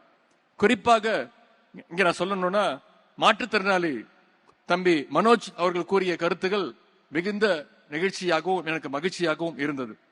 தம்பி மனோஜ் ஒரு சாதாரண குடும்பத்துல பிறந்து டான்சியில ஒரு கான்ட்ராக்ட் ஒர்க்கராக வேலை செய்து கொண்டிருந்தார். அவருடைய திறமையை கண்டுபிடித்து சில ஆண்டுகளுக்கு முன்புதான் தமிழ்நாடு சாம்பியன்ஸ் பவுண்டேஷன் மூலமாக நிதி உதவி அளித்தோம். முதலமைச்சருடைய உத்தரவு கிழங்க அவர் வெளிநாடுகளில் நடந்த பல்வேறு போட்டிகளில் வெற்றி பெற்று பதக்கங்களோடு நம்முடைய தமிழ்நாட்டுக்கும் இந்தியாவுக்கும் பெருமை சேர்த்துக் கொண்டே இருந்தார். அது மட்டுமல்ல, அவருக்கு 3% இடஒதுக்கீட்டின் கீழே அரசு வேலையும் நம்முடைய முதலமைச்சர் அவர்கள் வழங்கினார்கள். தம்பி மனோஜுக்கு அவர் சொன்னது போல சென்ற ஆண்டு திருமணமானது. தன்னுடைய திருமணத்திற்கு என்னை அழைத்திருந்தார். நானும் மதுரைக்கு சென்று அவருடைய திருமண விழாவிலே என்னுடைய குடும்ப விழாவை போல மகிழ்ச்சியோடு கலந்து கொண்டேன். இங்க எல்லாத்தையும் சொன்னார், ஒன்னே ஒண்ணு மட்டும் விட்டுட்டார். விரைவில் திரு மனோஜ் அவர்கள் ஒரு தந்தையாக போகிறார் என்ற அந்த செய்தியும் இங்கே கூறிக்கொள்ள விரும்புகின்றேன். நேற்றுக்கு 2 நாட்களாக விருதுநகர், மதுரையில் பல்வேறு அரசு நிகழ்ச்சிகள், கட்சி நிகழ்ச்சி எல்லாம் கலந்து கொண்டு நேற்று நள்ளிரவு மதுரையிலிருந்து விமானம் மூலமாக சென்னைக்கு திரும்பி வந்து கொண்டிருந்தேன். அப்பொழுதுதான் நான் கவனிச்சேன், என்னை விட 2 சீட்டு தள்ளி தான் தம்பி மனோஜ் அவர்களும் உட்கார்ந்து இருந்தார். அப்ப கேட்டா, எங்க சென்னைக்கா அப்படின்னு. ஆமா, நானும் சென்னைக்கு தான் வரேன். நாளைக்கு நேரு ஸ்டேடியத்தில் நடக்க போற அந்த நிகழ்ச்சியில நானும் கலந்துக்க போறேன், பேச போறேன் அப்படின்னு சொன்னார்.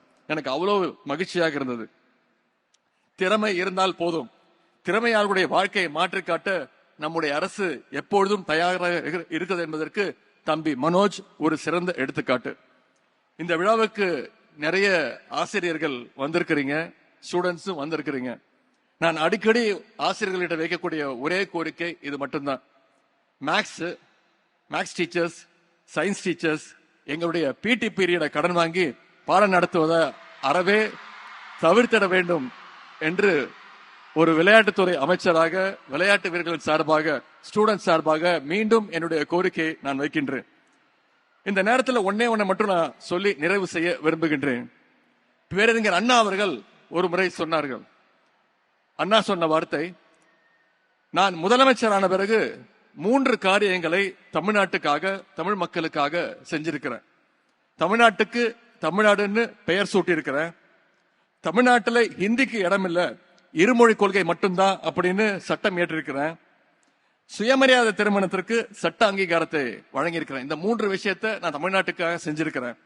எனக்கு பிறகு ஆட்சிக்கு வரக்கூடியவர்கள் இந்த 3ஐயும் மாற்ற நினைத்தால் அவருடைய மனசுல ஒரு பயம் வரும், ஒரு அச்சம் வரும். அந்த அச்சம் வரும் போதெல்லாம் இதையெல்லாம் மாற்றிவிட்டால் மக்கள் நம்ம என்ன செய்வார்கள் என்கிற அந்த பயம் வரும். அந்த அச்சம் எதிரிகளை எவ்வளவு நாளைக்கு ஆட்டுகிறதோ அது வரைக்கும் தமிழ்நாட்டுடைய முதலமைச்சர் இந்த அண்ணாதுரை தான் என்று பேரறிஞர் அண்ணா அவர்கள் சொன்னார்கள். அதையே நான் இப்பொழுது கொஞ்சம் மாற்றி சொல்ல விரும்புகின்றேன். காலை உணவு திட்டம், புதுமை பெண் திட்டம், தமிழ் புதல்வன் திட்டம், நான் முதல்வன் போன்ற திட்டங்களை எல்லாம் நம்முடைய முதலமைச்சர் அவர்கள், நம்முடைய திராவிட மாடல் அரசு இன்னைக்கு வழங்கி இருக்கின்றது. இந்த திட்டங்களை எல்லாம் யாராவது ஒரு நாள் என்னைக்காவது மாற்றி விடலாம் என்று யாராவது நினைத்தால் கூட அவங்களுடைய மனசுலயும் நிச்சயம் ஒரு பயம் வரும். அந்த பயம் இருக்கிற வரைக்கும் இந்த தமிழ்நாட்டை ஆளுகின்ற போறவர் நம்முடைய முதலமைச்சர் திரு முத்துவேல் கருணாநிதி ஸ்டாலின் தான் என்றுதான் பொருள். இன்றைக்கு தமிழ் புதல்வன், புதுமை பெண் திட்டங்கள் மூலம் இந்த கல்வி ஆண்டிற்கான ஊக்கத்தொகை பெற்றுள்ள அத்தனை மாணவ செல்வங்களுக்கும் என்னுடைய வாழ்த்துக்களை நான் தெரிவித்துக் கொள்கின்றேன். இங்க இருக்கக்கூடிய மாணவர்கள் கல்வியில் சிறந்த தமிழ்நாட்டை இன்னும் பல உயரங்களுக்கு எடுத்து சென்று நம்முடைய மாநிலத்துடைய பெருமையும் இந்திய ஒன்றியத்துடைய பெருமையும் உலகிற்கு பறைசாற்றுவோம் என்று கூறிக்கொண்டு இந்த வாய்ப்புக்கு நன்றி கூறி விடைபெறுகின்றேன். நன்றி, வணக்கம். வணக்கம் friends. Dear Tamil Nadu Chief Minister, Mr. Stalin, I feel happy and proud that you have invited me for this wonderful event. Thank you very much participating in this occasion. You have invited for this very good event. This is the land of the great leaders, Thiru Annadurai and Thiru Karunanidhi. I congratulate Stalin and Udayanidhi for implementing the vision and philosophy of Karunanidhi Garu. This is also the land of Kalvi Tantai Kamaras. Srimati Indira Gandhi adopted Kamaras plan. Kamaras contributed to make Tamil Nadu education model best in India. Today, we are celebrating important initiatives of your state government in the fields of education, nutrition, and sports. This event will inspire Tamil Nadu youth for excellence in education, sports and career. These 4 schemes are excellent and entire India must try to follow. First scheme, CM Morning Breakfast Scheme. This is heart-touching scheme where the parents are laborer. They are going to work in the early morning. They could not feed their kids to send to school.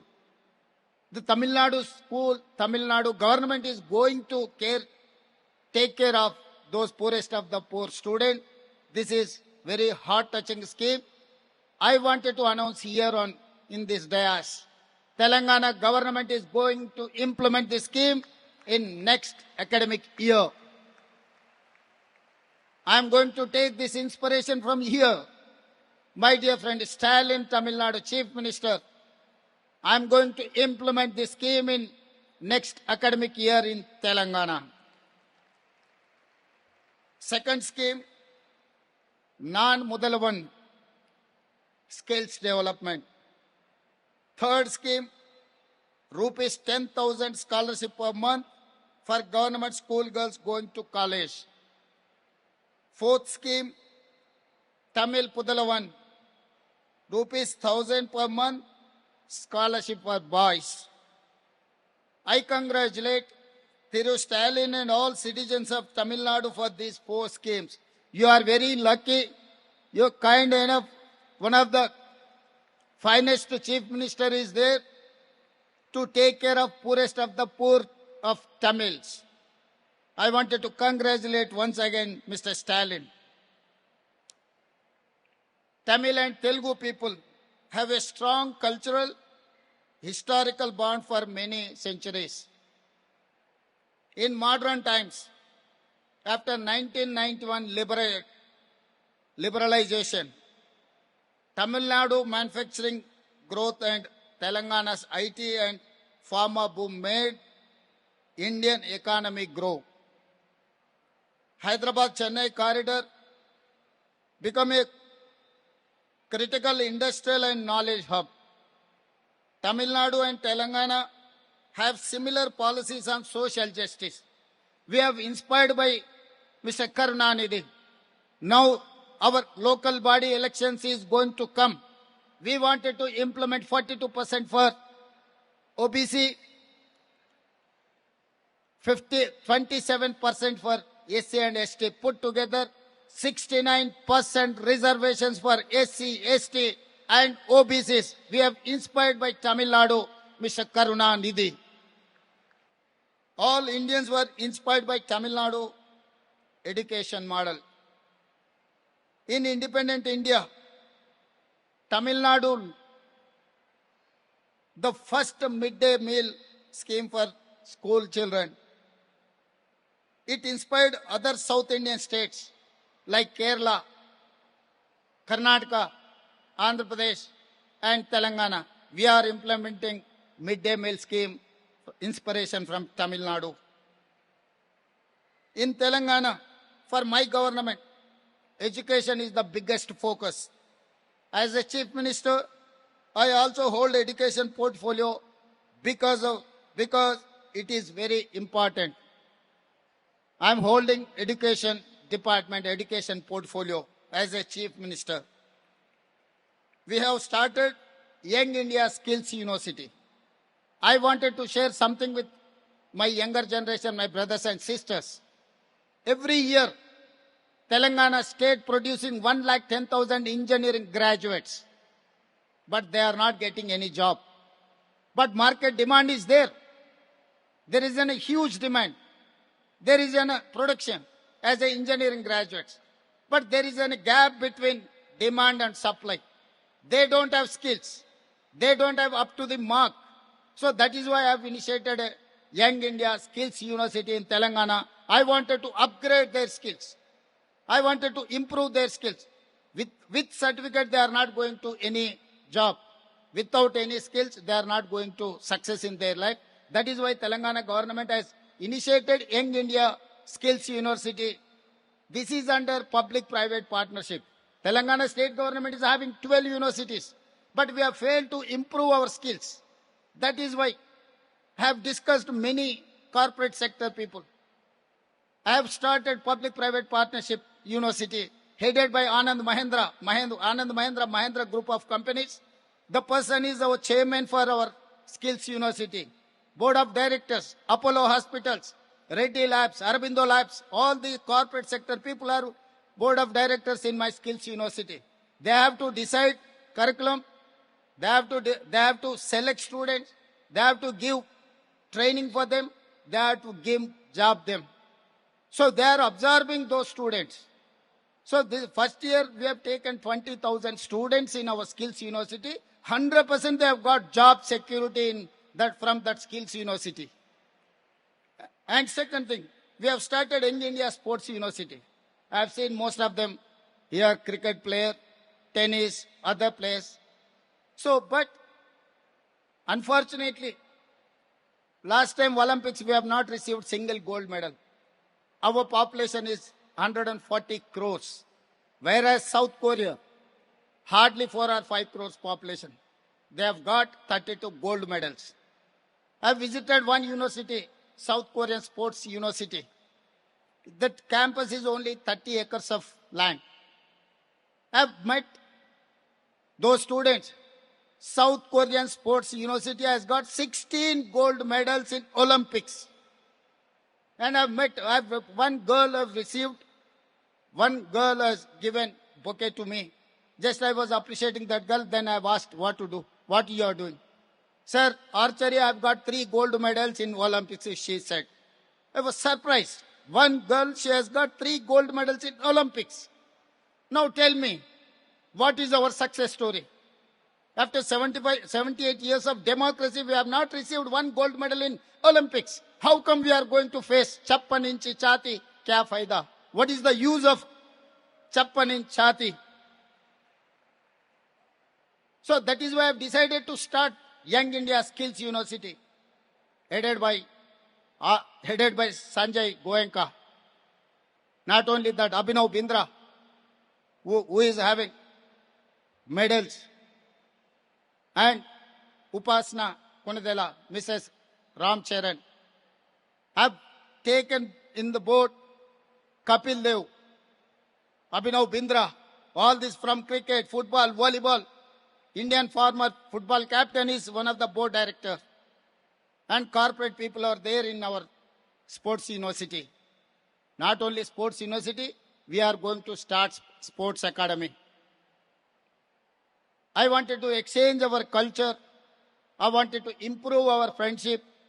So if Tamil Nadu government is going to recommend some students for coaching in my university, I am there to accommodate Tamil students in my sports academy, in my sports university. This is also under public-private partnership. Government is only facilitator. We are not going to take any decision. Board has to take decisions. Government is going to create a corpus fund 500 crores to implement all those schemes. So, upfront I am offering to Tamil Nadu government, my friend, my brother Stalin, if you are going to recommend your sports students, I am going to give admission in my sports university and sports academy. So Tamil Nadu and Telangana has taken responsibility to get gold medals in Olympics in 2028. Narendra Modi, Amit Shah is not doing that job.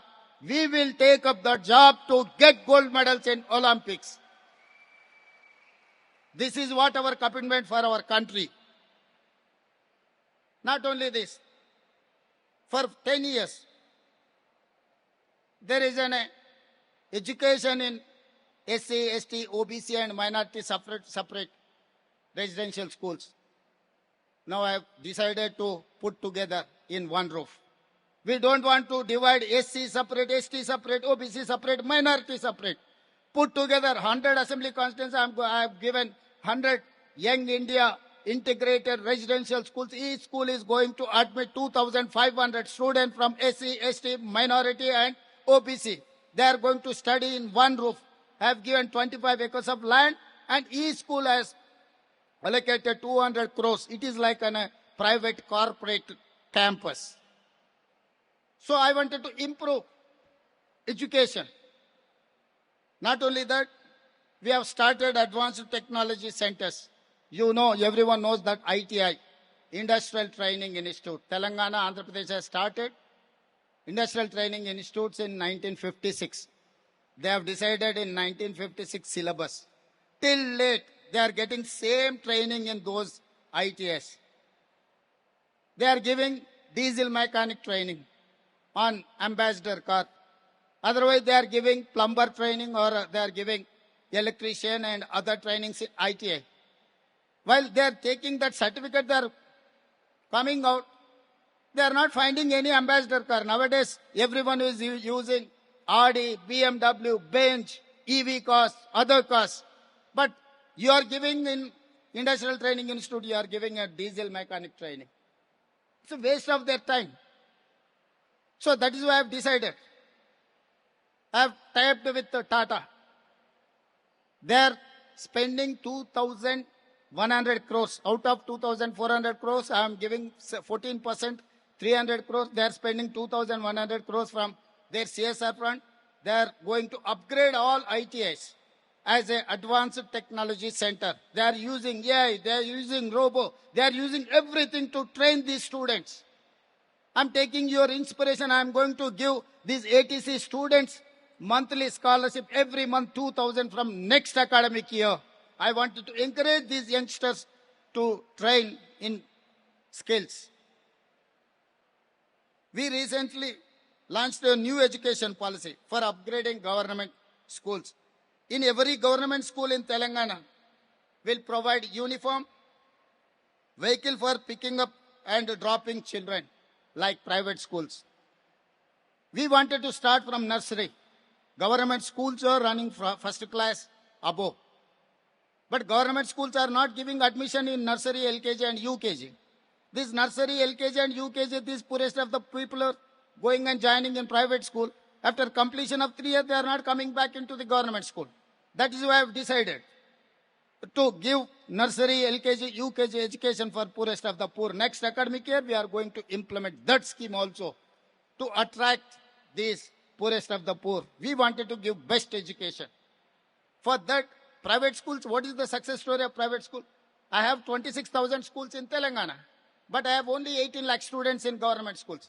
Whereas in private, we have 11,000 schools, but they have 33 lakh students in private school. What is the difference between private and government? Government is not focusing on the basic education, nursery and LKG, UKG. That is why I have decided to start nursery, LKG and UKG in my Telangana next academic year. Like Tamil Nadu, Telangana has many wonderful higher education institutions. We have IIT, IIIT, NALSAR, ISB, BITS Pilani. We are now trying to bring best global universities to Hyderabad. Next month, I am going to meet Harvard and Stanford University management to start off campuses in Telangana, Hyderabad. Even Tamil Nadu and Telangana is going to lay down a roadmap for the country. Best of the best universities, we have to invite them. We have to give. We have to create a knowledge hub in our states. We will take up this education issue to the ground.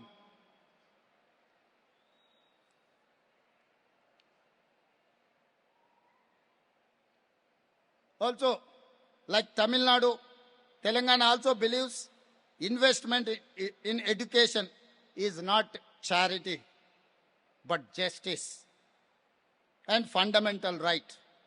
This is not charity.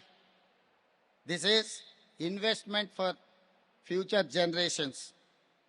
Entire India must learn from Tamil Nadu and Telangana models. Every Indian child must have a right to dream to become a global leader with free world-class government education. Our two states share a warm friendship. We know education is the best and only path to equality, social justice, and progress.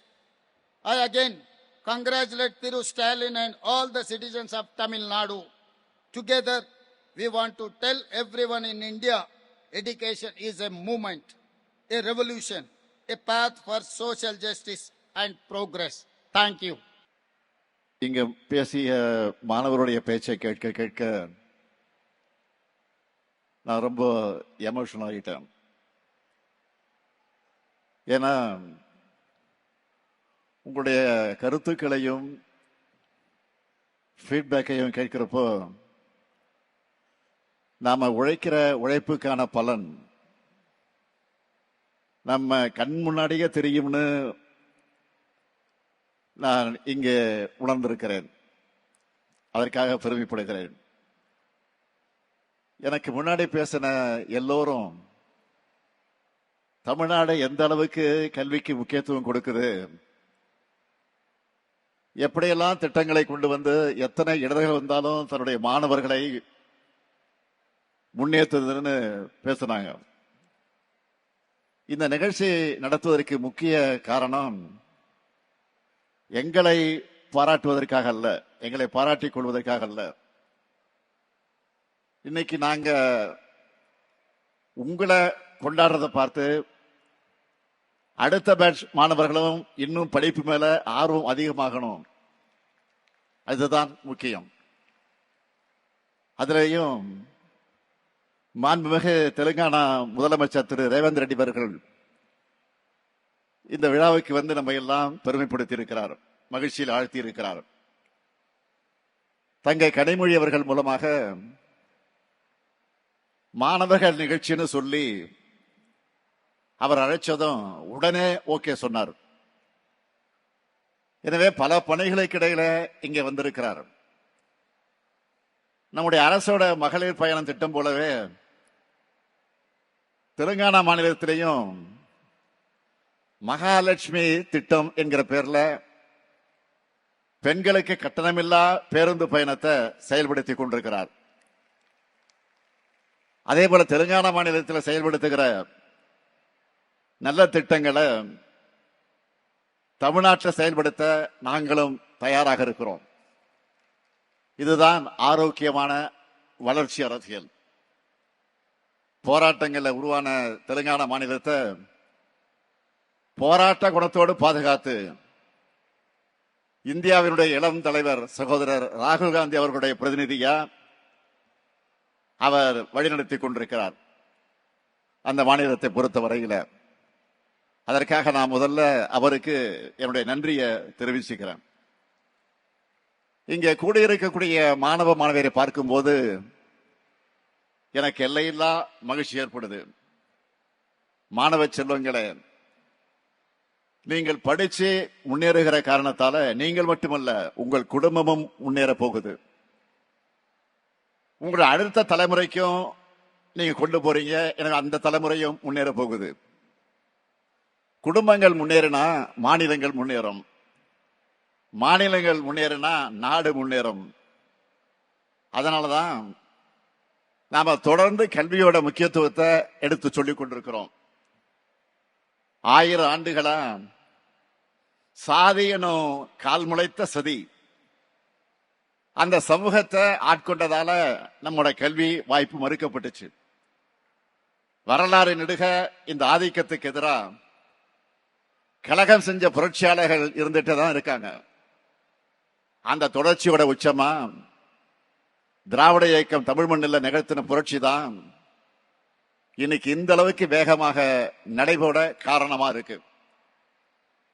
அன்றைக்கு சென்னை மாகாண பள்ளிகள்ல மதிய உணவு திட்டத்தை நீதி கட்சி அறிமுகப்படுத்தினாங்க. தொடர்ந்து பெருந்தலைவர் காமராஜர் அவர்கள் தமிழ்நாடு முழுக்க பள்ளிகள்ல மதிய உணவு திட்டத்தை அறிமுகப்படுத்தினார்.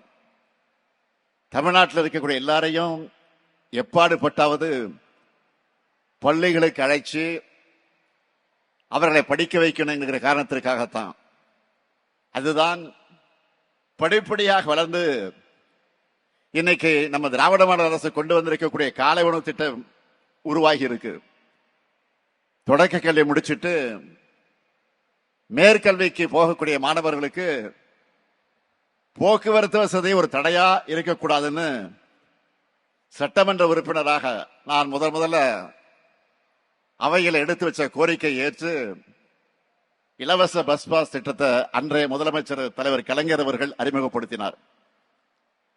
அடுத்து தலைவர் கலைஞர் கல்லூரிகளுக்கு முக்கியத்துவம் கொடுத்து கல்லூரி கல்விக்கு போக முதல் தலைமுறை பட்டதாரிகளுக்கு ஃபீஸ் இல்லைன்னு சொன்னார். எல்லா சமூகத்தினருக்கும் கல்வி சாலைகள இடம் கிடைக்க இடஒதுக்கீட்டை உயர்த்தினார். இப்படி ஏராளமான போராட்டங்கள் நிறைஞ்சது நம்முடைய கல்வி பயணம்.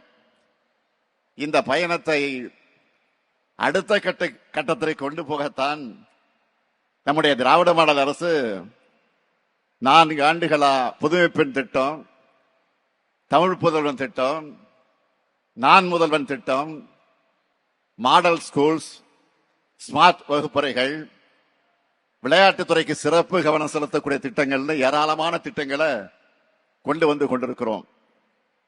ஒருவேளை உணவு தராததாலேயே, மாதம் 1000 ரூபாய் தராததாலேயே என்ன பெரிய மாற்றம் வந்துடுன்னு சிலர் நினைக்கலாம். காலை உணவு திட்டம் அறிமுகமானதிலிருந்து மாணவருடைய வருகை அதிகரிச்சிருக்கு.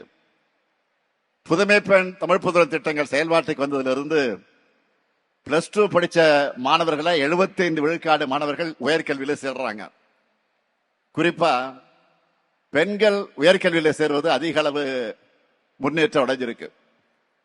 அரசு பள்ளியில படிச்ச 1878 மாணவர்கள் கடந்த 4 ஆண்டுகள்ல முதன்மை உயர்கல்வி நிறுவனங்களுக்கு படிக்க போயிருக்காங்க. இன்னைக்கு கல்வியில தமிழ்நாடு பெற்றிருக்கக்கூடிய எழுச்சி இந்தியாவில் இருக்கக்கூடிய பல மாநிலங்கள் திரும்பி பார்க்குது. நம்மோட திட்டங்களை அவங்க மாநிலங்களை செயல்படுத்த ஸ்டடி பண்ணிக்கிட்டு இருக்கிறாங்க. இந்த எழுச்சியை பொறுத்துக்க முடியாம தான் கல்விக்கு தடை ஏற்படுத்தலாம்னு ஒன்றியத்தில் நினைக்கிறாங்க. நம்முடைய வளர்ச்சியை பார்த்து ஒதுக்க முடியாம தடை ஏற்படுத்தக்கூடிய சிலருக்கு பயத்தை வரவழைக்கணும். நிச்சயம் நம்முடைய திட்டங்களாலும் உங்களுடைய அச்சீவ்மெண்டாலும் அது நடக்கும். என்னுடைய இலக்கு அனைவருக்கும் கல்வி, அனைவருக்கும் உயர்தர கல்வி. கல்வி நிலையங்களுக்குள்ள எந்த காரணத்திலும் எவர் ஒருவரும் வராமல் இருக்கக்கூடாது, தடுக்கப்படக்கூடாது. மாணவர்களான உங்களுக்கு நான் சொல்லிக் கொள்வது ஒண்ணுதான், நம்ம அரசு உருவாக்கி தரக்கூடிய வாய்ப்புகள் எல்லாம் நீங்கள் பயன்படுத்திக்கிட்டு உயர உயர பறக்கணும். அதை பார்த்து வாங்க மகிழ்ச்சி அடையணும். அப்படிப்பட்ட மகிழ்ச்சியை தான் இங்கே பேசின பலர் கொடுத்திருக்கீங்க, இனியும் கொடுத்துக்கிட்டே இருக்கணும். நீங்க யூஜி முடிச்சுட்டு வேலைக்கு போனாலும், நல்ல வேலையில டாப் பொசிஷன்ல போயிருந்தாலும் பிஜியும் படிக்கணும், ஆராய்ச்சி படிப்புக்கும் போகணும். உலகம் ரொம்ப பெருசு. உங்களுடைய வெற்றி எல்லா திசைகளிலும் எதிரொலிக்கணும். நீங்கள் தொடர்ந்து படிங்க. உங்களுடைய படிப்புக்கு துணையாக உங்களுக்கு வேலைவாய்ப்புகளை உருவாக்க இந்த முத்துவேல் கருணாநிதி இருக்கேன். கல்வியிலே சிறந்த தமிழ்நாடு, கல்வியிலே உயர்ந்த தமிழ்நாடா மாறும். நிச்சயமாக மாற்றுவோம். நன்றி, வணக்கம். உடனுக்குடன் செய்திகளை தெரிந்து கொள்ள சன் நியூஸ் பெல் ஐகானை கிளிக் பண்ணுங்க.